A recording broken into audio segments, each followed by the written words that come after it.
আসসালামু আলাইকুম ওয়া রাহমাতুল্লাহি ওয়া বারাকাতুহু। দর্শক শ্রোতা, হারজি দলবনিয়া দিনিয়া ও হাফিজিয়া মাদ্রাসার উদ্যোগে 2 দিন ব্যাপী বার্ষিক মাহফিল এবং প্রতিযোগিতার আয়োজন করা হয়েছিল। সেখানে বিভিন্ন মাদ্রাসারা অ্যাটেন্ড করেছে। কারা কারা পুরস্কার পেল এবং কয়টি পেল সেটি আমরা দেখে আসি, চলুন। কোরআন তেলাওয়াত ক গ্রুপ প্রথম স্থান সাইফুল ইসলাম, ইলমুল কোরআন ইন্টারন্যাশনাল মাদ্রাসা প্রথম স্থান সাইফুল ইসলাম। দ্বিতীয় স্থান মোহাম্মদ ফাহিম, মার্কাজুল উলুম কওমি মাদ্রাসা মঠবাড়িয়া। দ্বিতীয় স্থান মোহাম্মদ সুলাইমান, উত্তর মঠবাড়িয়া খানকায় সালিয়া মাদ্রাসা। কোরআন তেলাওয়াত খ গ্রুপ প্রথম স্থান মোহাম্মদ ফাহাদ, আব্দুল আজিজ জুবাইদা হাফিজি মাদ্রাসা বেতমোর।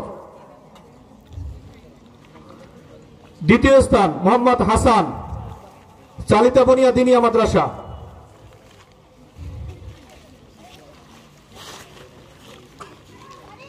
তৃতীয় স্থান মোহাম্মদ আবু বকর, মার্কাজুল উলুম কওমি মাদ্রাসা মঠবাড়িয়া।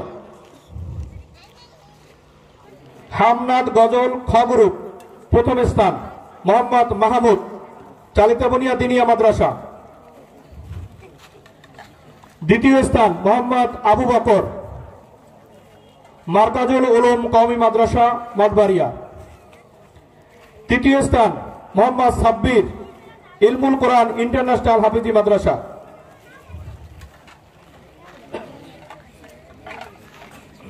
আসসালামু আলাইকুম।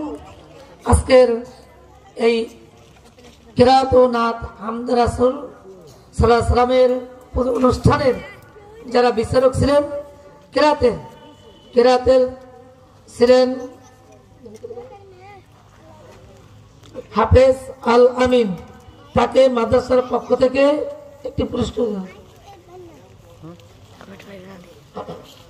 এরপরে হাফেজ মোহাম্মদ ইমরান হোসেন,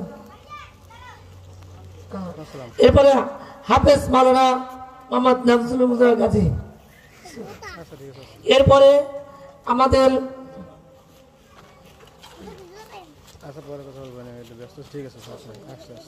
ইসলামী সংগীতের জন্য যারা বিচারক ছিলেন তাদের নামে আমরা একটু জনাব মাওলানা মোহাম্মদ রফিকুল ইসলাম রায়হান,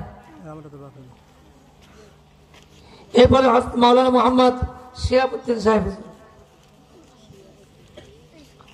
এরপরে হযরত মাওলানা মোহাম্মদ আলমগীর হোসেন গাজী।